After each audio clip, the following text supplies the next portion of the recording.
Hero Club presents Los Ingobernables de Tokusatsu. This is Los Ingobernables de Tokusatsu, episode 20. Yes, we finally hit 20 episodes. Big shocker. Now, I'm your host, Wheelchair21, and joining me, as mostly always, it is Janitor Joker. Oh my god, 20 episodes. I know, and you were only here for like 12 of them. At least 12 of them, I'm pretty sure. At least. Yeah. I'm gonna give myself, like, a bunch of numbers, but I'm gonna say I was here for the majority of them. Yeah, that's like a majority. Where Projekt's been here for, like, I would say more than a third and around a half. That's a good exclamation, I think. He was originally gonna be here, however, he realized that his work schedule is all wacky this week, meaning that, like, he would miss our 20th episode. However, we moved the original plan of this episode, which was going to be anime to toku and toku to anime, to next episode, episode 21, for two reasons. One is because Projekt actually could not make it for this episode. He was originally intended to be here. This is actually a fact, because I talked to him a couple of days ago. He said he would be here, and we were just waiting on Mucha, so it took us a while. And the other reason is we actually have quite a bit of SDCC news that we can actually talk about full-heartedly, as well as talk about the new Televikun scans, as well as what the hell is Kamen Rider Build, since we know what's sort of going on with the series thus far. So, literally, He's our constructing madness, Wheels. Yeah, He's constructing madness. Pretty much. So, this episode is very much SDCC, the toku portion, Televikun scans, and what the fuck is Build. So, like I said, starting off our lit list, we're going to go right to the Bandai of America Legacy toys. So, that right now, yeah, let's talk about those. Uh-oh. Yeah, the first thing that came out of the Legacy line, as if anyone saw on Hero Club or in the wrap-up podcast, which I still have yet to actually schedule onto the website, shh, but it'll be up there by the time this episode is. Anyways, the biggest thing was the fact that we're finally going to get the Legacy Zeonizer. The way it was kind of teased was through the SDCC Gold Ranger communicator that is being released at SDCC, as well as we're getting the Gold Power Staff, because that's technically the real marketable weapon that they can release that season, is the Power Staff, the regular Zeonizer, and what will end up happening is then we'll get the Golden Zeonizer, even though, you know, technically it was never used on screen in Power Ranger Zeo, even though it was used in its original Sentai counterpart, O-Ranger. I have the American release, the original one still, of the, you know, just copy, cut, paste of the toy from Japan. I'm good with that. I might get the original Zeonizer. Who knows?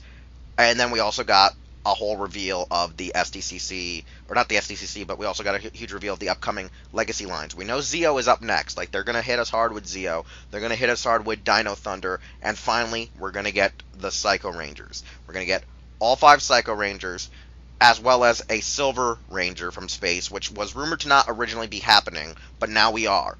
And the way that they're going to set up this line is that Psycho Pink is going to come with her weapon, which is the bow and arrow, as well as the additional weapon she gained in Lost Galaxy, which is the Savage Sword, because people really want that. The other Psycho Rangers will also come with their weapon, like Red will have his sword, Black will have his pronged staff, Yellow will have her slingshot, Blue will have his double-edged axe, as well as Silver will have both his Silver Riser in its 2 variants, gun and sword. However, their build-a-figure is going to be retro MMPR through like Zeo's Alpha 5, which a lot of people thought would be originally the Space Alpha. Hell, even I thought it could have been the not the Astro Megaship, since we already got that with the basic 5 Space Rangers, but I thought we were going to get the Mega Voyager, only because I kept kind of pressuring the people I knew at Bandai when they'd ask me questions and give me Q&As to submit to their what would you like us to make kind of, you know, census kind of form that they would send me from time to time, since I knew some of the guys, since I met them at Toy Fair, since I met them at New York Comic Con. So it was cool to be kind of on their mailing list. So I really wanted Mega Voyager, but we're getting Alpha. And we don't know really much more about what's going on with the Dino Thunder Wave, if they're going to have all of their weapons and if they're going to be able to combine. I doubt that, but we got that.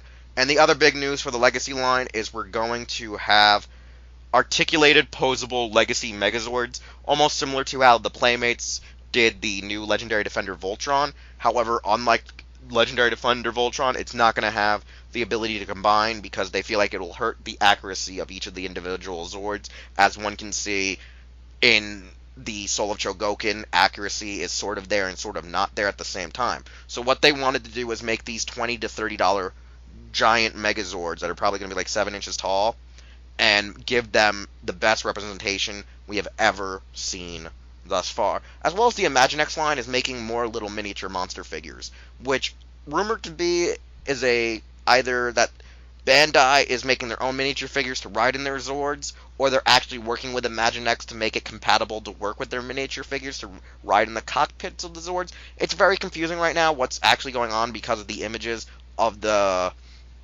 actual rideable figurines for your Legacy Zords is still fresh and new.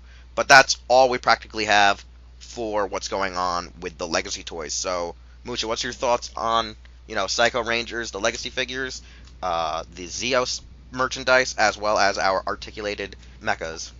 Well, as everybody knows, I am a cheap man, so I probably won't buy it unless it's like $2, because, yeah, I'm cheap like that. But in terms of news, it's rather, I guess, fun for everybody who remembers those series. Because I know, like, In Space was a rather popular series for the Power Rangers fans, and so was Zeo. So seeing, like, the Psycho Rangers come back is probably, like, everybody's, like, freaking out because everybody loved the Psycho Rangers. I think that was probably, like, In Space's most memorable thing, probably. Would you say? Aside from killing Zordon, yeah. Aside from killing Zordon. Like, where's that figure art, huh? Like, here's a good example right now. With the Psycho Rangers being released, it also has, even the Mega Ranger fandom up in arms in Japan. Like, they want these. They want the Neji Rangers. Well, yeah, the Neji Rangers were pretty popular at the time, too. Yeah, so Neji Ranger is, like, over in Japan. I've checked around. They're just like, oh, we can't wait to have these. I know people like me are actually hoping that Bandai does the one thing that I was talking to them with, and I remember at the time when Greg used to work at Bandai, he was really keen on this idea that I had approached him with why don't they just do 2-pack of Legacy figures where it's the Psycho Ranger, their significant weapon, and their monster form. But because of how each of the bodies don't follow a regular humanoid form, they can't go straight up like, how Marvel Legends or DC figures with Mattel are, where they can actually make all these various custom-made molds for different characters. So they can't just straight up throw out, a Psycho Ranger and Psycho Red's Fire Monster. Which, in Japan, actually, they were called, like, Neji Flame, Neji Queen, Neji Petal, Neji Frost, and, like, what is it, Neji Mountain or some bullcrap like that. Like, they had, like, their actual names once the Ranger series was destroyed. Yeah, their names were, like... It was based on their actual elemental form that we didn't even know they had. Actually, it was actually something different. They were named on, like, rather, like, I guess, emotions or something, because Neji Blue's, like, monster form was called Neji Bazaar. But even though it looked like Blizzard, it was actually Bizarre. And, like, Neji Phantom or something. Like, I can't remember all the names at the top of my head, but... Yeah, no, that's the thing, is I never remember their actual monster names, and it's kind of funny like that. I never remember them. Yet I've seen Mega Ranger maybe twice, 3 times? I lose count of all my Sentais that aren't Jetman. It's true. And there was, like, Neji Sophia, Neji... Oh, yeah, Sophia was, I think the petals was rose, was pink. Sophia was a yellow, I believe. She was the bee? Okay, I don't know. Yeah, it's always great. Just go to Power Ranger Wikia sometimes, because that's the only good time to use it, is to figure out the names. I just remember Bizarre because, like, I found it funny that his powers were ice. But it's supposed to be play on Bizarre, like Bizarre, blah, blah, blah. Blizzard and Bizarre, yeah. I think Pink was Jealous. Oh, yeah. Neji Jealous. And Black was, like, Vulgar. Like, now that I think about it, yeah, it does play off of, like, their characters now. Yeah. But, like, why would they have, like, those elements associated with them then? Is kind of confusing as well. I don't know. It was probably just, like, design choice more than Possibly, anything. Yeah. But, like, I mean, I look forward to getting them, and I'm still pissed off because I still need to get my hands on Legacy Pink, Black, and Blue, since I have Red and Yellow. because I want to build at least my Astro Megazord. So one day I'm gonna, have to go and purchase them. I'll go check online and see if anyone's selling them for cheap, but I doubt it. Then, speaking of, Mega Ranger, that team they crossed over with the following year? Yeah, Ginga Man. Well, guess what? Since Mega Ranger is being released this fall on DVD from Shout Factory, that means next spring/summer, we're getting Ginga Man, bitches. Yeah, it's already announced. Seiju Sentai Gingaman. Which is ironic since I actually just started watching my series that I had recently had from Fansubs. Which is ironic because I was intending to watch them before SDCC. Then I forgot to watch them before SDCC. Then they announced the official one, so it's like, hey, everybody wins! Everybody wins, except for the people that fansub, but fuck them. But they don't make money off of it anyway, so that's not fucking them. No, but they want to make money off of them. Sort of, yeah. Some of them. I just remember that comment who was angry at Mega Ranger. Remember when we posted the Mega Ranger news? Oh yeah, like he actually thought it was really fucking the fans. Like, yeah. What? No, they're just trying to provide a way for us to watch it for free. Like, yeah. Like what? Nah. Oh yeah. Now, but yeah, what are your thoughts on Mega Ranger finally coming over? Since I'm just rewatching the binge right now, the bingening. I was actually going to put it on in the background, but then I realized I would get more focused on that than talking to you. So, it's nice to see Mega Ranger coming over, and it's also nice to see that Ginga Man's also coming over.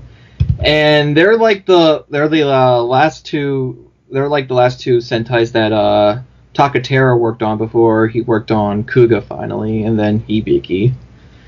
And from Car Ranger to Ginga Man, you see there's a great deal of worlds in those three Sentai. Those worlds are very detailed and very unique in their own sense. So it's nice to see and they're not the same. Car Ranger's world is not like Ginga Man's world, and Ginga Man's world is not like Mega Ranger's world. They're all very different and unique and offer something fresh for everybody who views the show, so they don't feel like the same show over and over again. And with Mega Ranger, it's Oh, you mean Modern Rider or Modern Sentai? Yeah. Well, I didn't want to throw fire on them, Wheelz. I was trying to be nice. Mucha. I was trying to be the nice person. Nah. You're never the nice person. You're always spitting that hot fire. Alright, you're right. Not bad. I keep on forgetting. But yeah, Mega Ranger offers the fantasy world combined with technology, and how technology just influences everybody's lives. To where the actual conflict of Mega Ranger is basically a dick measuring contest between two guys who make machines. If you break down the essentials of it. Wait. Did you just say Mega Ranger? Yes. Yeah, that was really a dick measuring contest. It felt like at times. Yeah. And then you have Ginga Man, where it's all crazy because dude, when I saw that, I watching episode 1, since I'd never seen how it happened. I only saw all the later episodes.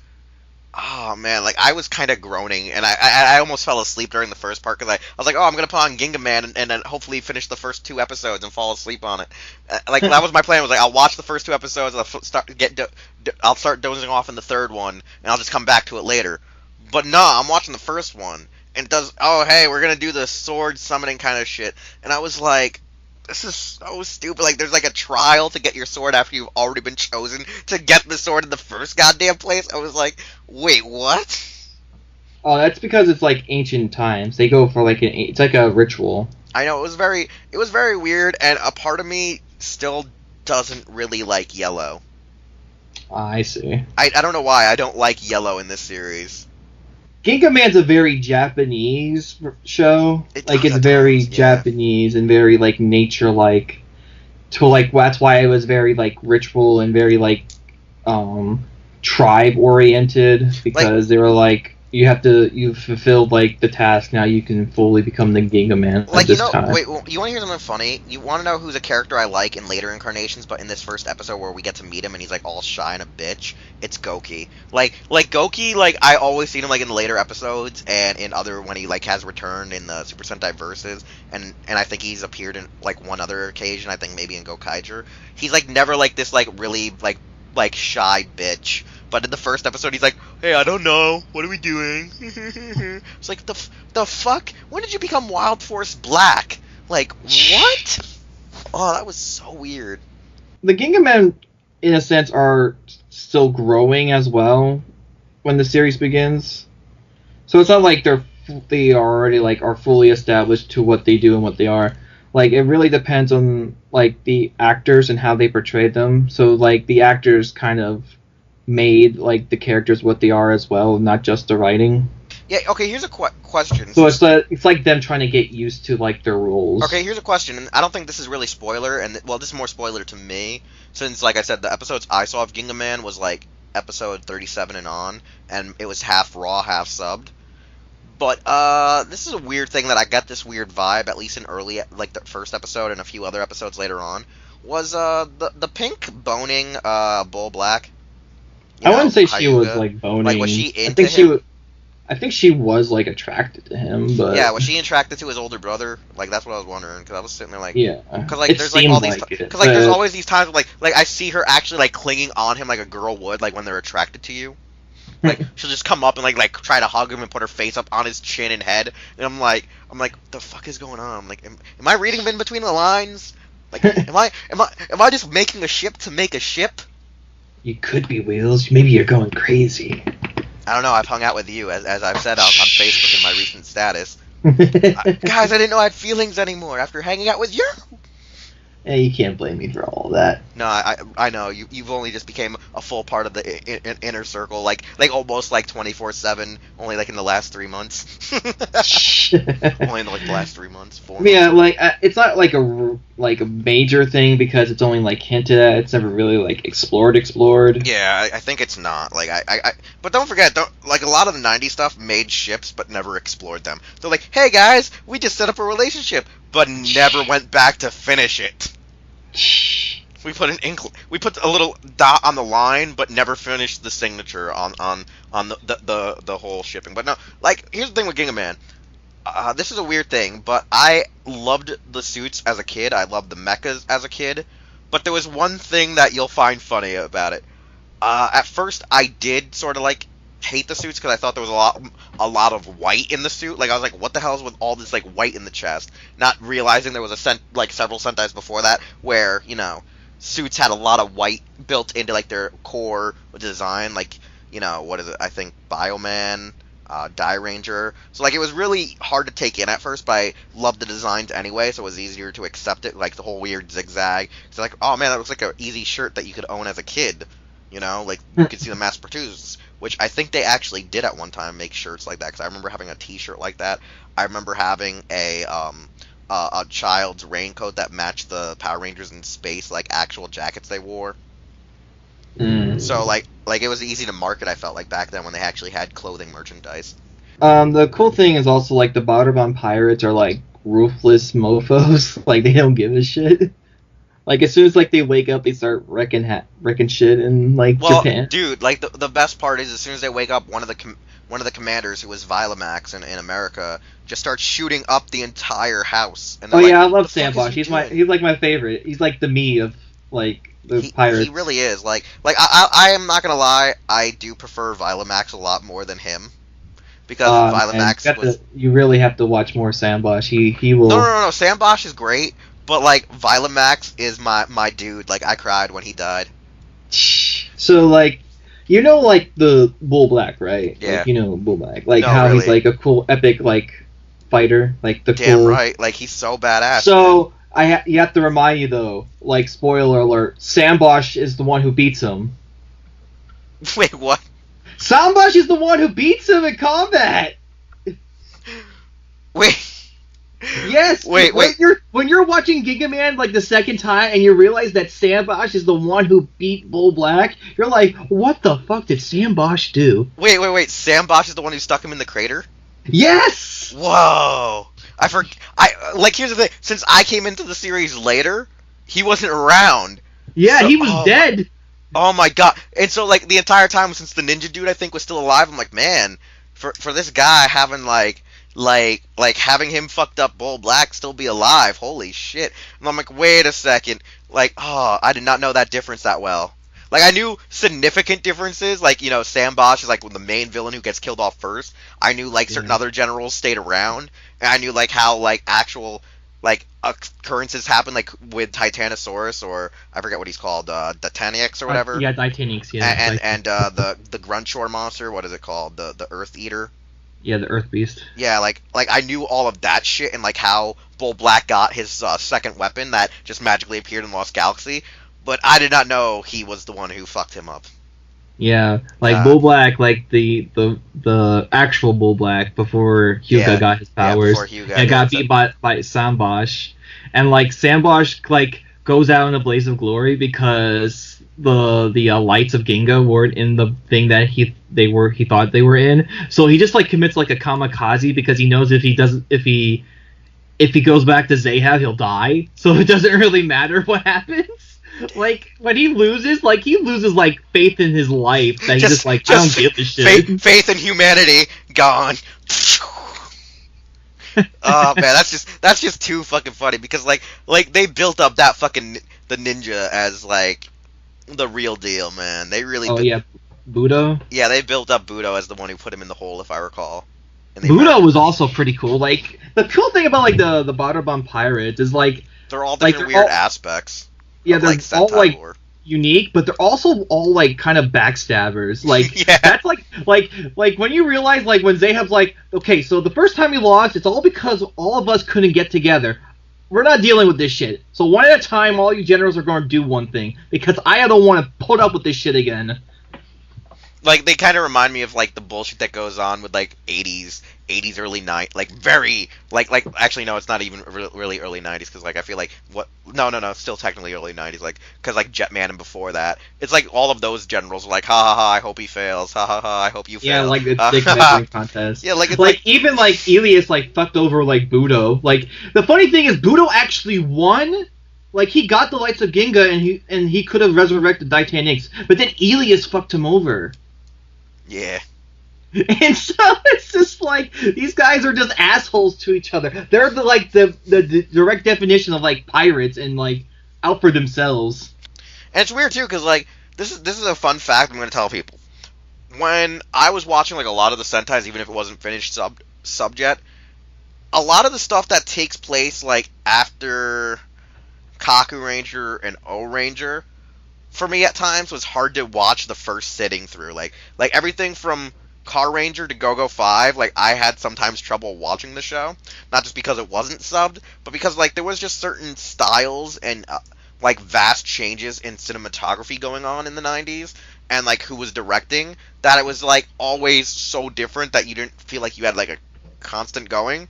And then, like, when I got the Time Ranger and On, everything was like, okay, Time Ranger's alright, Gal Ranger's alright, Hurricane is alright, Abba Ranger's meh, not SP, Decker Ranger's okay, Magi Ranger, there's just elements I hate, but it's still alright.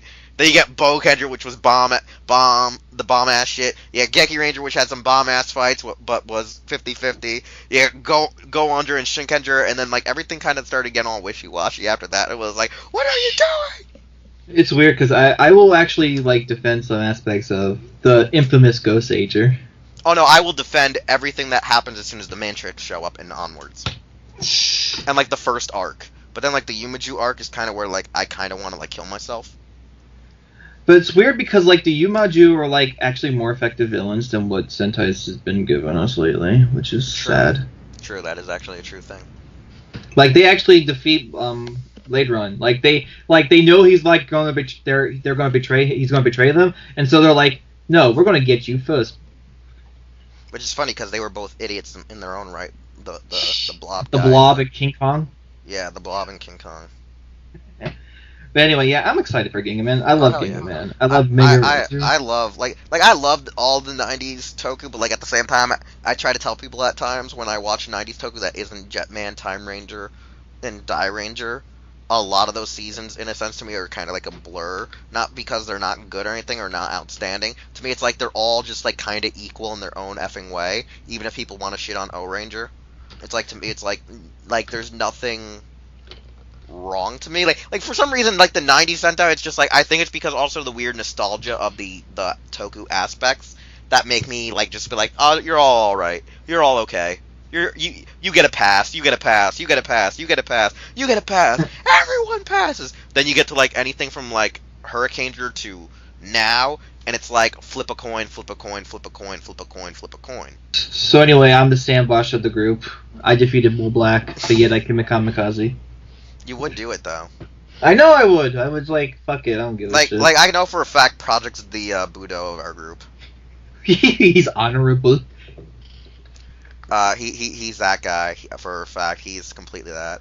The funny thing is, like, when you like analyze Zahab, like the main villain of like Ginga Man, like you try to analyze like who did he like more, and like of course the first one would be like the hot chick Shalinda, like that's the one he liked the most. But then who amongst the four did he like the most is like a coin toss. But I feel like it was Budo. I don't know. Like it always felt like he actually preferred the Egyptian-based one. Nah, I think he hated her because she betrayed Budo, and he just didn't put up with that shit. He couldn't put up with that shit. Yeah, yeah, that too. Like as soon as like she got killed, he's just like Batobas, kill her. And he's like, Batobas like smashes his axe on her like diamond. Yeah, no, what's his face? That guy, that big guy reminds me of Invisible Ninja. Oh, yeah, Batobas. Yeah, big, bulky, and an idiot. I love him. You know what's weird too? Like, who would be what's his face? The one that was Deviant in America. I can't figure out which of our. Bizanella. Yeah, who would be our Bizanella? Bizanera. Who would be like I feel like at the same time when it's not Projekt doubles as Budo and Bizanella. Like who would like double as like a businessman, like a businessman, but also like a lackey? Would it be Darkon? No, Darkon's not No, Darkon's not that level of business yet. No, he's getting there actually. We're going too off on a tangent. Holy shit. Yeah. Man, it's when you talk about Gingaman, man. It's when you talk about any 90 Sentai with us. Don't lie. This ain't no fucking guy. It's true. So anyway, I'd recommend watching Gingaman, folks, and Mega Ranger. Do it. Yeah, you should have downloaded the subs before the official release, so you would be like, oh shit, I need this official release Don't right make now. me go sandbox in your houses. Like straight up, like I tell people all the time, it's always good to first support the fan sub, so you know if you actually want the official release. But it's always like it's these Sentais that are actually good that I hope people watch the fan subs. We're like, oh shit, I really need to get the official release now because it's like, man, because like there's Sentais like once you see them, you want to own them legally because you like are just like, oh, it's so good, I want a legal copy. Like if like by the time they get to later Sentais, like when they start shooting in Blu-ray, which I think Shinkenger was shot in was one of the first ones shot in HD. Was Shinkenger shot in HD? I would want a Blu-ray of Shinkenger. I would want Blu-rays of Shinkenger like right away. And I'm just saying because it was actually shot in Blu-ray. I think in HD, you know, because like that's the stupid part. Like HD equals Blu-ray, and it's like okay, whatever. But nevertheless, yeah, that's our Ginga Man discussion, which took up like the last 30 minutes of our actual news. We're not even done yet, people. I'm just shooting up the pirate ship. Yeah. So yeah. Speaking of that closes out SDCC stuff. So then we have Televikun stuff. Yeah. You know that magazine that gives us cool scans at the end of the month, foreshadowing events that are coming up in like every other episode thus far. So we're gonna start with I almost said Shinkenger. What the fuck? It's Uchu Sentai Q Ranger. So we know that freaking Donna Marge is going to send in this new guy called Fuku Shogun, and it's actually a force that consists of Tenchu, excuse me as I burp, Kukuraga, and Akiyanaba. We also found out that we're going to finally be getting the goddamn freaking Kyutama Jin in the next couple of episodes, as well as that freaking the Fuku Shogun members will somehow turn Naga evil, turning him into Hibutsu Sky Metal. He will have this badass, like, you know, poncho / sash and scarf, and his colors for his Q weapon will become black, silver, and gold, as well as he will get a new Seiza blaster that is black and uses a weird evil purple Kyutama to transform. So, Mucha, what's your thoughts on this crazy stuff coming out of Q Ranger? Sadly, I haven't been keeping up with Q Ranger this year. I think it's just because I'm lazy, and I'm also looking for other things in my life at the moment, so it's like my priorities were somewhere else. But from the scans, my first thought is thinking, wow, he put clothes on himself. He's wearing clothing. He looks like like an ancient Egyptian like warrior now. Like I wonder if that was intentional. Probably, maybe. Who knows? Because, like, I mean, he is using, like, a cobra. So Yeah, he's using the snake. It's a cold-hearted snake. Yeah, I mean, at first I thought the snake was Aku. Yeah. Like, when you zoom in on it, it looks like Aku's on his head.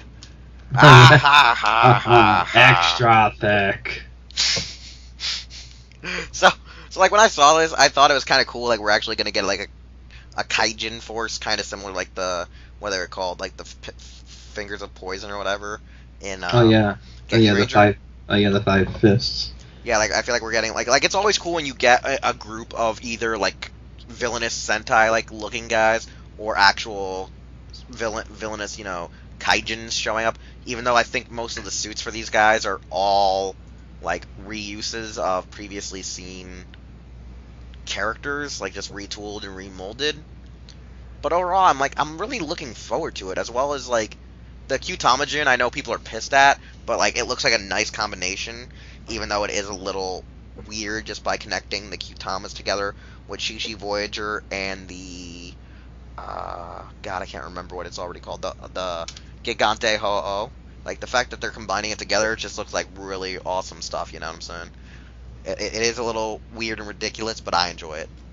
So, let's go to freaking Kamen Rider X8 scans, which we now know that Gemu Deus is going to get absorbed into Kronos, and within the next episode, this is where the divergent timeline begins, where one can easily go and watch the Kamen Rider X8 True Ending movie, or one can continue watching the series where it's going to end on episode 45. Yes, this is the second shortest Heisei series ever created. So, that's the weird thing. Gemu Deus in the anime will be black and gold, which then, when combined with Kronos, he will be called Gemu Deus Kronos, where he'll get red and silver accents throughout his suit, as well as a gold actual body armor.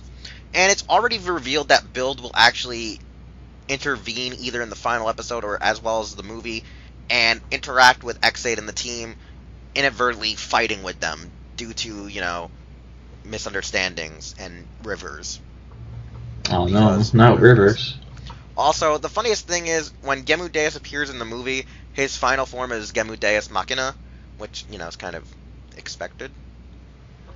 He was playing too much Deus Ex. Deus Ex, yep, exactly. So, what's your thoughts on these X8 scans? Again, like with Q Ranger, I haven't been keeping up with X8 sadly, but it's rather amusing how, like, they're taking, like, this whole, like, final boss thing. Like, they're taking it to, like, a whole new, quote-unquote, level. But yeah, it's... Sorry, I was just going to ask you, did you notice, though, in the one scan of Gemu Deus Machina, he kind of resembles the monster from Lost Ace, or whatever it was called? The Blade movie. Missing Ace, yeah. Missing Ace. Yeah, White Joker. Yeah, I can see that.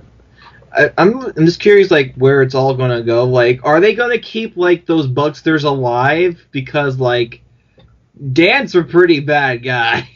Like, since Dan was reborn, like, a lot of the evil that he had seems to be, like, gone as a Bugster.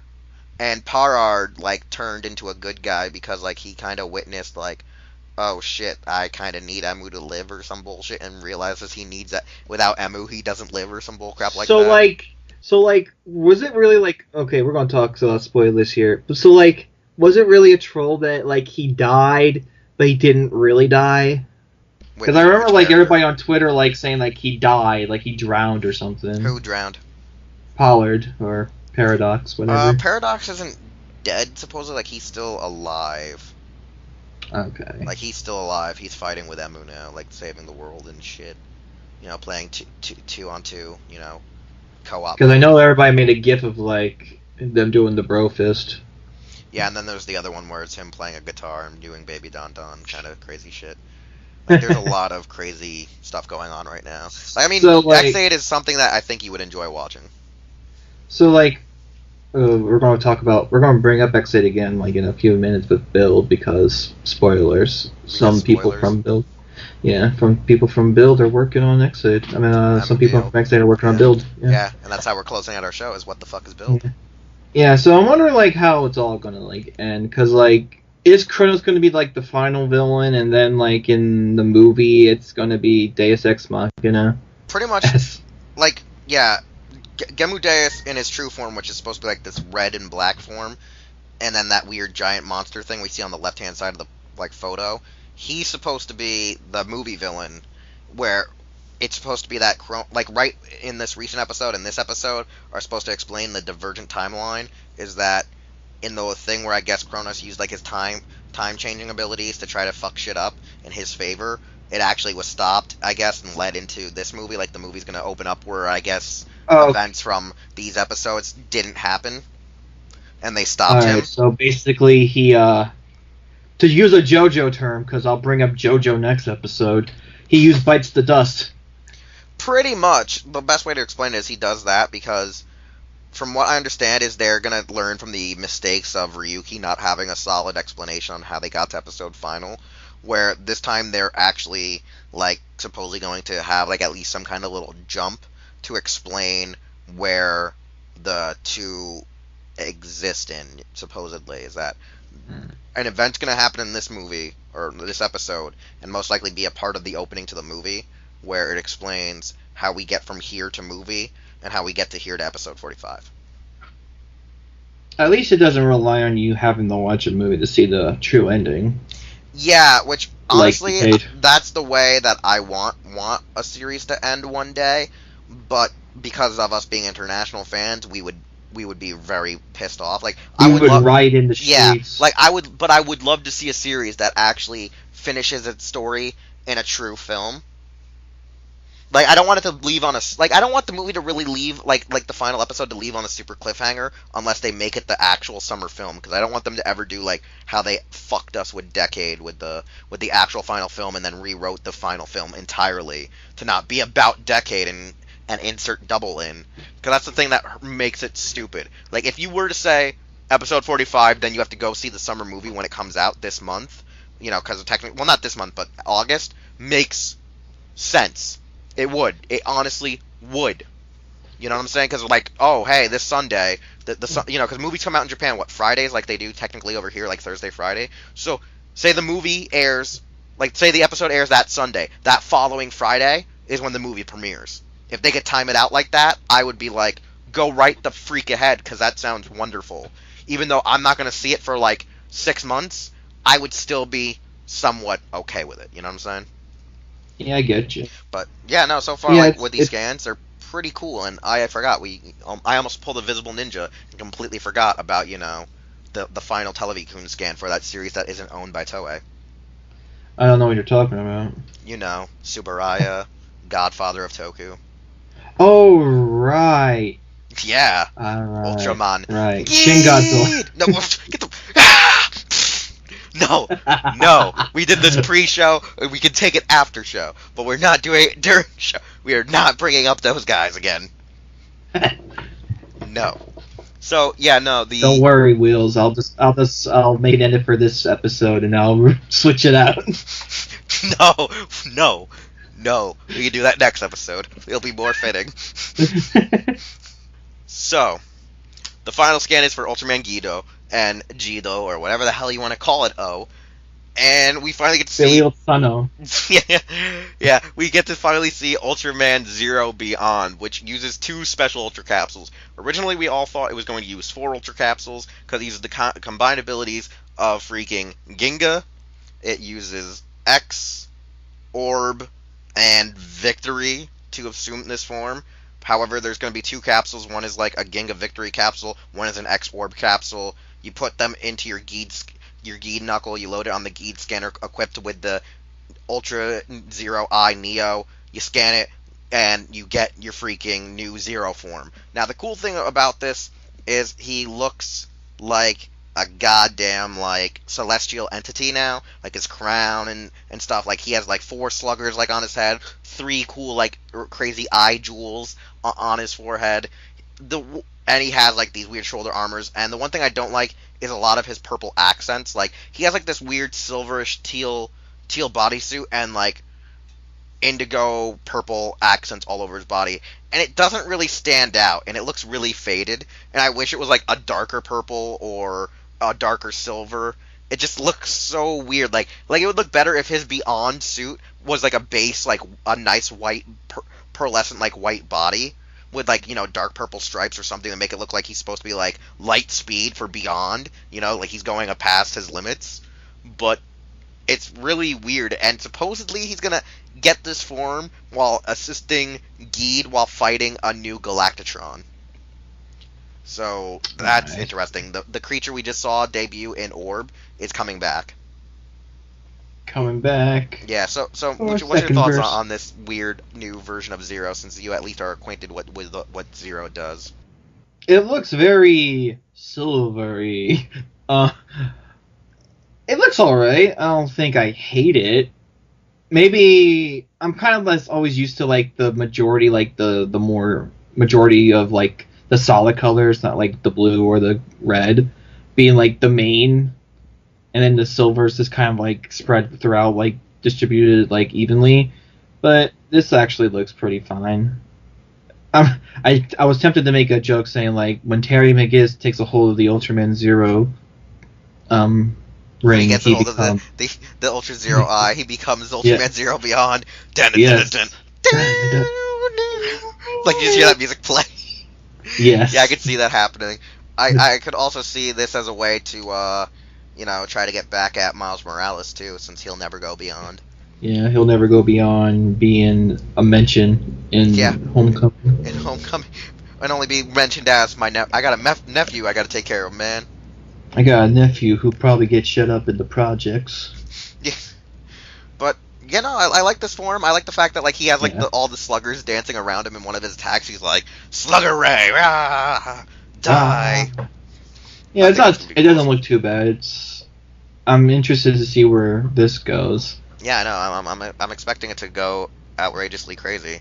So, I think we wrapped up all the main consistent news, and now we can go on to like the true ending, like X8 said, which is the true Rider edit Build of this episode. Yeah, the true edit.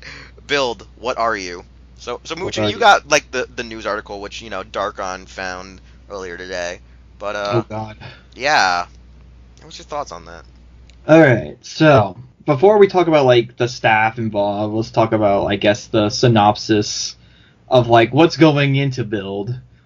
And first of all, our main hero, Kamen Rider Build, is a genius physicist, and apparently he will use the full bottles in the build driver that are based on animals or machines, and he will combine the full bottles to initiate like the best combination. And his base form is, as we know, Rabbit Tank, which is the power of a tank and like the hopping and I guess speed and agility of like a rabbit. So he's like taking all these powers from the machines and the animals to utilize them to form a competent fighter. And the story begins. I'm going to read this directly from the Hero Club website because I'm a nice guy. The story begins with the Japanese islands being split into 3 sections by a huge wall called the Sky Wall. Shout out to Alec Baldwin. The wall is created by a mysterious object called the Pandora Box, which was discovered on Mars. In the capital city of Toto, Saito and Kito were born. Saito and Kito are 2 unidentified living organisms called Smash, who drives humanity into chaos. It is up to Kamen Rider Build to save the world from the Smash. Now, initially, when you hear the Smash, you're thinking that the world's going to get fucked by these 2 organisms, violently and horribly, like a gangbang. But when you actually look at it, it's basically Kamen Rider, the genius physicist named Hongo, taking on Shocker called Smash. We're gonna settle it in Smash. We're gonna settle in Smash. That's ludicrous. That's utterly freaking ludicrous. So that's the entire description. Yep, that's what Alright. Okay. Yeah, I didn't actually read the entire description, to be honest with everyone. I just, like, listened to people telling me what it's about the last, like, 3 days or 2 days or day and a half. I lost track of time where we're at. But I'm very interested in this idea, this concept. It is a little cockamamie, because one thing I know is that when they do, like, these really weird, outrageous, ideal storylines, Toei seems to, like, drop the ball on more than one occasion on making it really last long and be effective, because, like, I've seen, like, some of their greater stories that don't have a full overarching consistency, and they still end out great. But now these series where they try to have a plot from start to finish, it never sometimes turns out perfect, you know? It never resolves, and it's always because they either have to change it halfway in the game or somewhere towards the end. You know, it's like some bullcrap like, oh, hey, ratings are down, we gotta change some elements. And so it always never becomes like the true envision that I guess they loosely planned since the very get-go. Like, oh, we're gonna have this guy be our main villain. Now it's like episode 28, they're like, nah, we're gonna make this guy now. Okay, let's do this thing. And that's how you get Kamen Rider Wizard. Yeah, what's your thoughts on this, like, the actual story? Because, like, I don't know. I initially thought, like, is this real? Is this real life? Is this fantasy? Like, because it had, like, the whole walls. And initially when I thought of the walls, I'm like, did someone just rip off, like, Attack on Titan and every other, like, fictional story that involved, like, being surrounded by walls? Yeah, I heard that joke thrown around, actually, once today. Because when they heard the wall, they're like, is it supposed to be, like, Attack on Titan? Is it supposed to be, like crazier events going on? Because, like, one of the biggest things I remember Metal, more or less, actually finding hilarious is that one of the cities is literally called City. Yeah. Like, allegedly, like, the city's name is City if you translate it into English. But I don't know how true that is. So, yeah, what's your full, I guess, thoughts on this storyline? I mean, I can't really say, like, what to really truly make of this. It sounds like it had an idea and it's trying to go with, like, okay, the world's in trouble and it's up to Kamen Rider Build to save us from Smash Brothers. And hopefully they can be able to, like, at least just make it entertaining enough to where, like, you enjoy watching it. I see where you're coming from, because, like, the one thing I'm skeptical on is, will the series at hand be able to be good, especially because, like, how they're writing the character kind of reminds me a little bit of Kabuto, of being an asshole. Because if you read the character description, they kind of loosely insinuate that he might be, like, this really, like, head up his own ass, like, physicist. Uh-oh, yeah. So I'm, like, kind of, like, afraid that it's gonna become outright stupid. It really depends, like, what is in the minds of, like, the staff and creators involved with this show. Yeah, which because is something we should look at next. Yeah. I will say, though, like, I want there to, like, be a mythos, but I don't want it to, like, harp in on, like, a mystery mythos. Like, you can only do so many mysteries in your Kamen Rider show involving, like, the power or the universe itself. Like, you can only do that story so many times before it gets repetitive and uninteresting. Because I would like it to say, like, the kind of world's, like, already established, and there's, like, some mysteries, but they're not really, like, spoon-fed to us. It's just kind of there and leaving you thinking. Kind of like what the Showa era did, where, like, Shocker and Destron had, like, these great, vast, like, powers and, like, history behind them. But they don't really want to dive too deep into it, because, like, that takes away a lot of the fun and, like, speculation of, like, what they truly represent and what they do. So I would just be interested in saying, like, okay, these two organisms, like, are we going to have to, like, figure out what they are in the end? Or are we going to just go, like, yeah, they exist and we don't give a shit, we just want to stop them before it's too late? But overall, yeah, no, I think the story is going to be questionable until we know where it progresses. So let's talk about the guys behind this production. Because there's also, like, Kamen Rider Claus and what he's going to do. Yeah, we don't know much about him yet. So anyway, the staff working on it is the executive producers and the producers for the show are the same people that worked on X8, I believe. I know Omori, who worked on Kyoryuger and X8 and Drive, are going to be involved with Kamen Rider. Is going to be involved with Kamen Rider Build. It's going to be directed by Ryota Tasaki, who has worked in Rider for a long, long time. Like, he's done a lot of stuff. Like, he's also known for, like... He's done quite a few of our favorite series, too. He's done, like, Gaim, he worked on Double, and Drive, and he's also worked on some episodes of Kuga, and he's worked for a long time for Toei. The main writer, like the head writer, is going to be a one Shogo Muto, and that name may not seem familiar to everybody because he hasn't worked on a toku. Like, this is his first toku show. He's mainly known for working on dramas. As we looked up online, like, I think some of the things that he's best known for are, like, Train Man and... what was it, Crow Zero or something? Yeah, Crows in, like, Part 2. Yeah, like, those two movies. Like, the tough thing when you're just getting into, like, a Rider show isn't really because, like, Rider is some sort of, like, deep and mystical show that you have to understand every single thing to understand. It's more like the scheduling and how to handle, like, writing these shows. Like, it's about pacing yourself and being able to keep up with the pace of making, like, writing 40 episodes or something. That's the main difficulty, and that's what's something that happened with, I guess some believe, for, like, Kamen Rider Ghost and Kamen Rider Blade's first half. Soji Yamai, who worked on the first half of Kamen Rider Blade, kind of left because I guess he couldn't just keep up with, like, the pace of a toku show. And eventually, like, the head writing role went to Sho Aikawa, who was known for Bokenger and the first half of Kamen Rider Decade.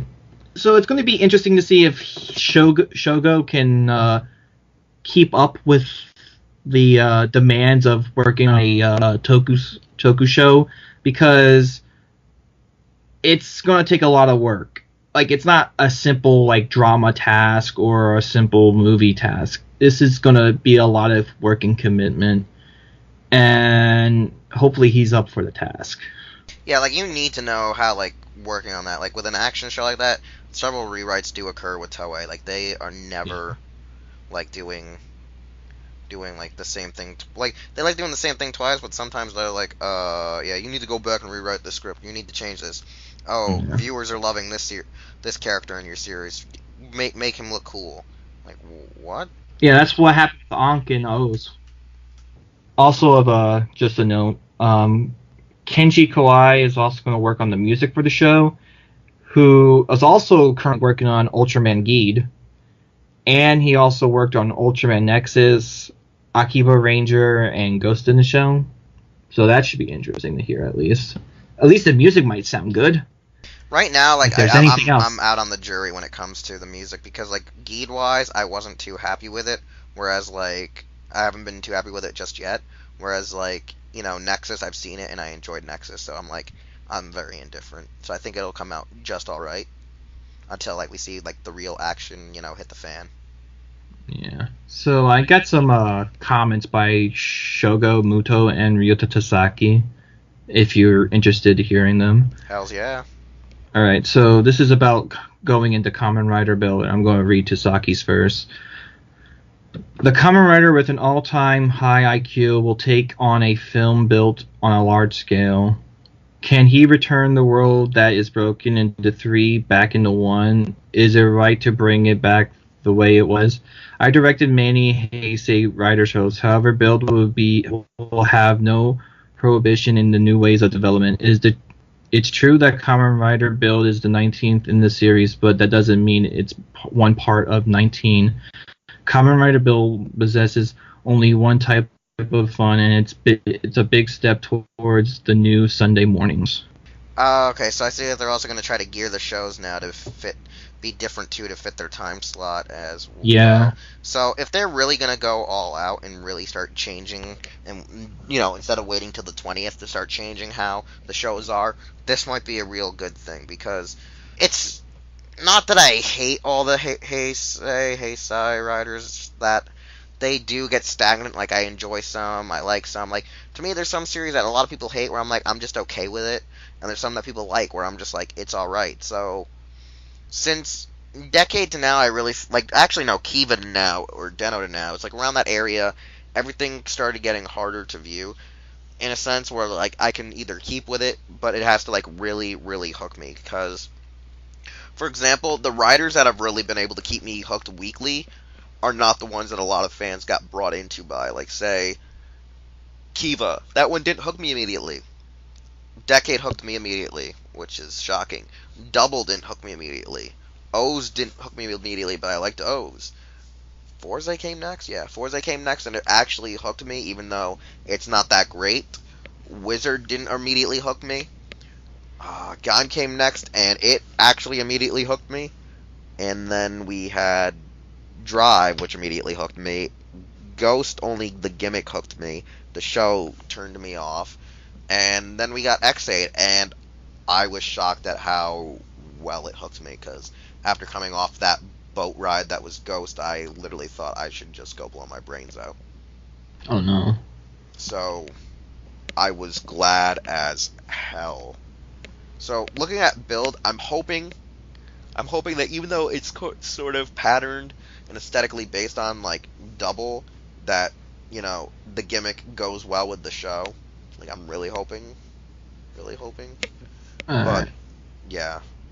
I don't know. I'll read also Shogo Mutos comments as well.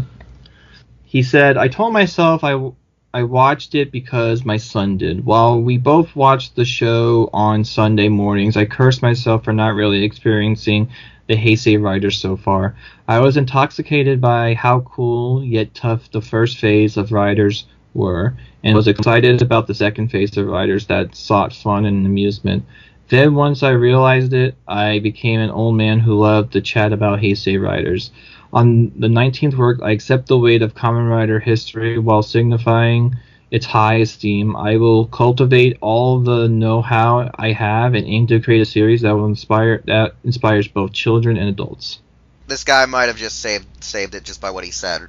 He grew up with his kid watching the original, like, stuff that we grew up with, in a sense, that we got accustomed to when we got our break in Toku, and now he's watching, like, the fun, gimmicky, centered ones with his kids still, and he's like, I like both.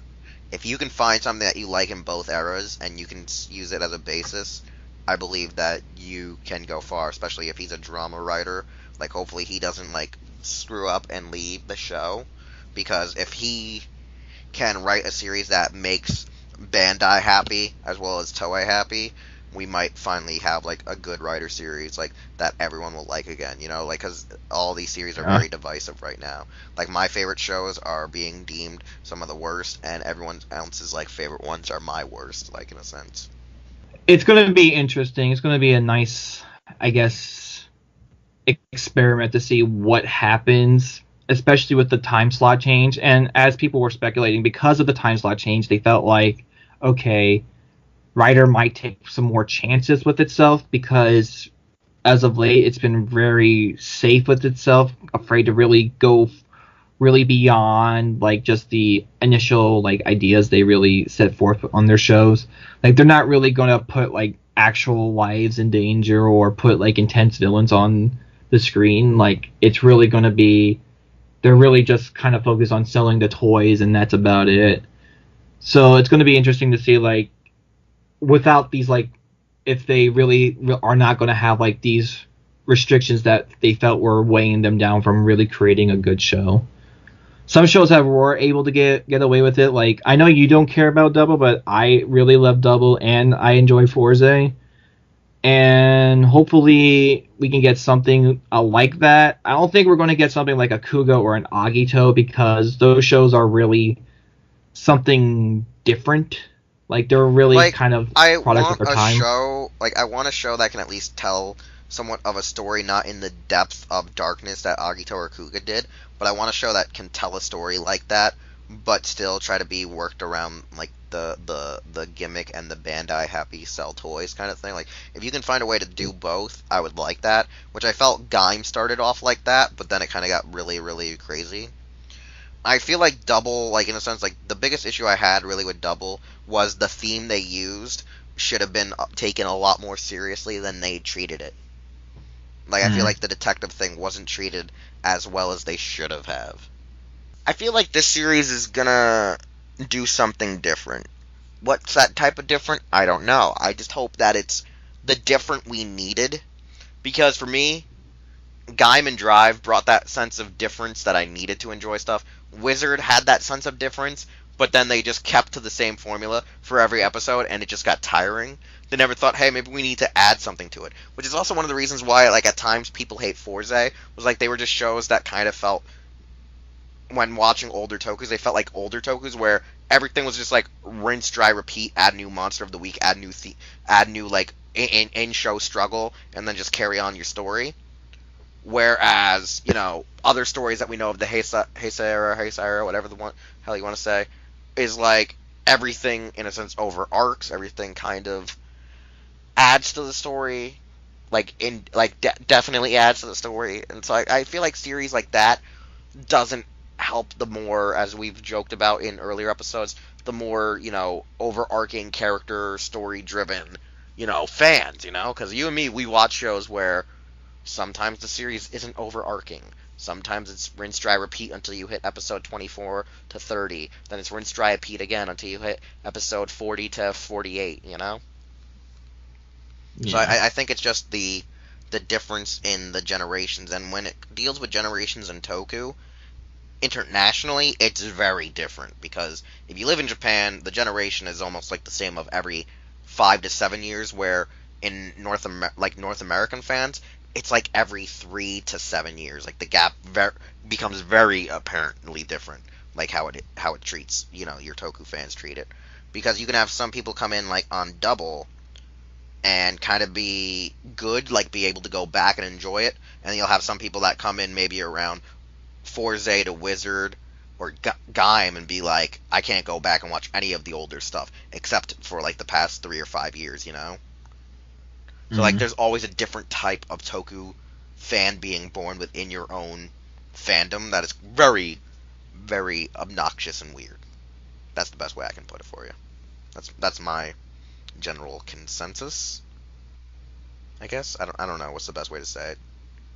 Just like your general feelings. Yeah. So, I feel like, did we go through everyone on the list? Their sayings, their thoughts? Like, did we? Yeah. We're finished? Yeah. Okay, I think so. So, what are you looking... So we can close this out. What's the thing you look forward to the most about Build? Hopefully it's a good show with fun action. Like, that's kind of like the thing I'm just pining for at this moment, is just a fun show that's visually, like, not disgusting or, like, weird on my eyes, and a show that's not, I guess, I'm really am getting tired of, like, the overarching stories that writers been doing, because they all feel the same to me. So I kind of hope and want, like, a show that's kind of, like, not focused on the overarchingness, but just taking it episode by episode of, like, a fun journey. Like, yeah, I guess, like, to use an analogy for, like, Build, taking it brick at a time.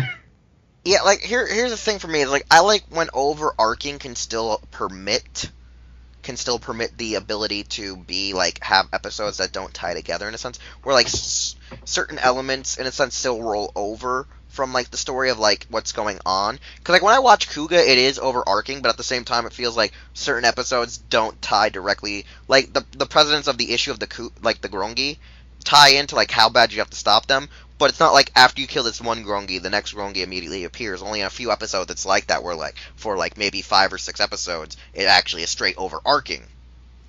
I feel like you need to make a series that can still, like, have a consistent plot, but take a few, like, days to jump in time. Because, like, that's one thing that Toku kind of doesn't do these days, is, like, some episodes now are very linear, that they occur within a couple of days, rather than, like, a couple of, like not a couple of days, like, you could have it that episode 1 takes the course of 2 days, and then the next episode is, like, the ending of the following day, but sometimes it's, like, you have an actual episode that says that it's been a week, you know what I'm saying? Like, significantly a week, not one that just says it's only been 2 days or a weekend's worth of days. Like, I'm talking about, like, actual significant jumps, so you actually feel the jumps when you go along. But I think that's more about, like, how sometimes when we see it in Western shows, they do it a lot more than that. So, like you could be watching an episode in September that's gauged to be supposed to be airing, like, you know, like the show in the universe feels like it's September. But then, I guess it's also because of the hiatuses that we get, like the winter to the spring hiatuses. That's why it also works a little bit better. Because you got, like, those mid-season, you know, cutoffs where you have to take a break. Whereas in Toku, they just go straight forward. So for them, they just write it, like, every week it's a brand new episode. Like, it could be actually, like, weeks in between the episodes, but it doesn't naturally feel like it in certain episodes because of the events over arc. Certain like that, because, like, like I said, some of these two-parters are too linear, you know what I'm saying? Like, when we had Double, the episodes, like, early on were so linear, like, it would start and then it would end, like, in the same day. In the time, you know what I'm saying? In the period of time. So I feel like that's the issue I have, is that the multi-parters are too linear in the modern age, you know? Where you roll over to the next episode and it's still the same day. I don't like that. I don't like that style. I don't like how the series has become very linear, I guess, with its multi-parters. Its arcs. I see. Like, I would like say it's passes. like two-parters feel like they don't need to be two-parters. It's stuff like they don't feel like they shouldn't be two-parters, and you should have more stories going on to make it feel like there is a passage of time as well. I see. Like, I feel like that could also work too, you know what I'm saying? It's like, if you're gonna do, like, a 4-parter, make it that, like, that 4-parter that's gonna take place over the course of a month actually feels like the entire month did pass by. Not like in the story universe, it only lasted 3 or 4 days. Because we've seen that happen, you know what I'm saying? We've seen multi-parters where it's only the course of 48 hours. But yeah, nevertheless, I mean, I look forward to hoping that Build's a good show with the good suits and the good designs, because like that weird wives' tale being created on the internet where, like, good suit can also equal bad story because they put too much of the budget into that rather than vice versa. So, I mean, I just hope we can get really good storytelling, really good characters, really good actors. Like, I really hope that since they're changing the time period, they're going to get a little bit more serious actors, not very youthful looking ones. Like, they can still be youthful by age, like, if you check the, you know, their actual birth. But, like, I don't want them looking like, you know, they're just out of high school. I want them to give me that feel that, like, oh shit, you look like you're 27 or 25 or 30 kind of feel again. I want them to feel like they're a little bit more competent to take on the world, because sometimes these very youthful looking actors and actresses don't really fit the role they're transcribed to be. Like one of the issues I sort of have with Drive is just that Ryunosuke's character is too young to really, I think, be a cop. So, like, that's the only flaw I really have with the show, is that logically he's too young to be a cop, even though I think the story was great and his character was amazing. I feel like they should have actually tried to treat the series a little bit more with respect. Like the theme, in a sense. Like, if you're going with a cop, right? Most cops, I think, are supposed to be, like, age 25 and older. Something like that. Unless Japanese actually allow you to be, like, 21 to 24. I know in North America you have to, like, go through the academy and all this stuff. So by the time you get out of being, like, a cop, you're already, like, 24 to 27, I think. If you're supposed to be a doctor like Emu is, like, even though he's an intern, what is it? His actor's, like, only, what, 21, 22? Like, he wouldn't... I don't think he'd even be on that level of being an intern just yet at his age.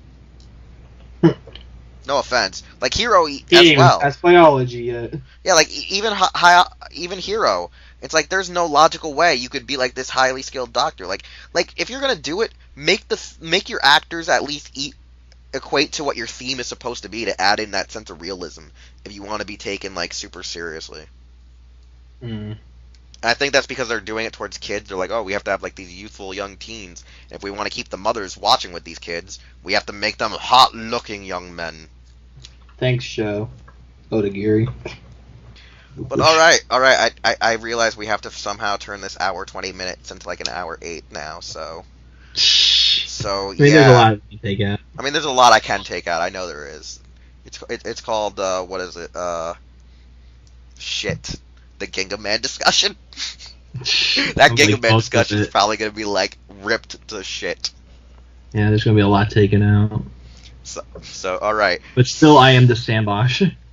Still, I am But yeah, no, nevertheless, we're going to wrap up our show, and we are going to do, in the next episode, Animated Toku, Toku the Anime. We'll also have probably a few more discussion topics, because I doubt there's going to be a huge lot of news in between the, like, 5 days that we set to record, you know, this episode, since we're almost recording them back-to-back in time frame schedule. Like, normally we record literally a week apart from each episode, but this one is scheduled to be, like, within the next 3 to 5 days. So there might not be that much news. So anyways, I'm Winter21, the Sam Bosch over here, Janitor Joker. And we'll see you next time on Los Ingobernables de Tokusatsu, episode 21. Who could have thought we would make it this far? I died in a kamikaze, so... Well, he's not going to make it the next episode, then. Anyways, we'll see you next time. Hey, it's Wheelchair21, and thanks again for listening to an all-new episode of Los Ingobernables de Tokusatsu. If you want to hear more content or see more content from the Hero Club YouTube channel, we're going to need you to subscribe, like, comment with some feedback, and share this channel with a friend. We also would like you to check out our website, hero-club.com, and follow us on various social media outlets just by looking up Hero Club for Life, as well as the stores you see are where we shop. Anyways, thanks again, and we'll see you all next time.